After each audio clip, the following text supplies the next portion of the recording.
Israeli leader Benjamin Netanyahu on Monday seemed willing to consider pauses in fighting in the Gaza Strip, either for aid or the exit of hostages, but again ruled out a ceasefire for now, despite international pressure. Netanyahu was speaking with ABC News. I know the Biden administration has also said now is not the time for a ceasefire. What they're proposing is a humanitarian pause. There will be no pause?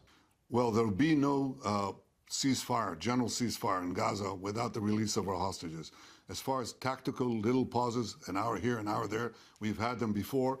I suppose we'll check the circumstances in order to enable goods, humanitarian goods to come in, or our hostages, individual hostages to leave. But I don't think there's going to be a general ceasefire. It's not that I think it will hamper the war effort. It'll hamper our effort to get our hostages out, because the only thing that works on these criminals in Hamas is the military pressure that we're exerting. Blasts and flares lit up the sky over Gaza early Tuesday morning.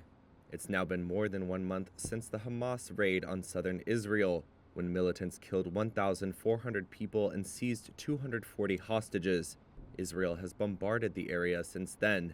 Gaza health officials say it has killed more than 10,000 Palestinians, including some 4,100 children. UN Secretary General Antonio Guterres warned on Monday that Gaza is becoming a, quote, graveyard for children, calling for an urgent ceasefire. However, both sides have resisted international pressure to do so. Israel says hostages should be released first, while Hamas says it will not free them or stop fighting while Gaza is under assault. On Monday, the White House said U.S. President Joe Biden had discussed, quote, pauses and possible hostage releases in a phone call with Netanyahu, reiterating his support for Israel while emphasizing that it must protect civilians. Like Israel, the U.S. fears Hamas would take advantage of a full ceasefire to regroup. On Monday, Netanyahu was also asked about what happens when the conflict is over. President Biden has said that it would be a mistake for Israel to occupy Gaza. Who should govern Gaza when this is over? Those who don't want to continue the way of Hamas. It certainly is not.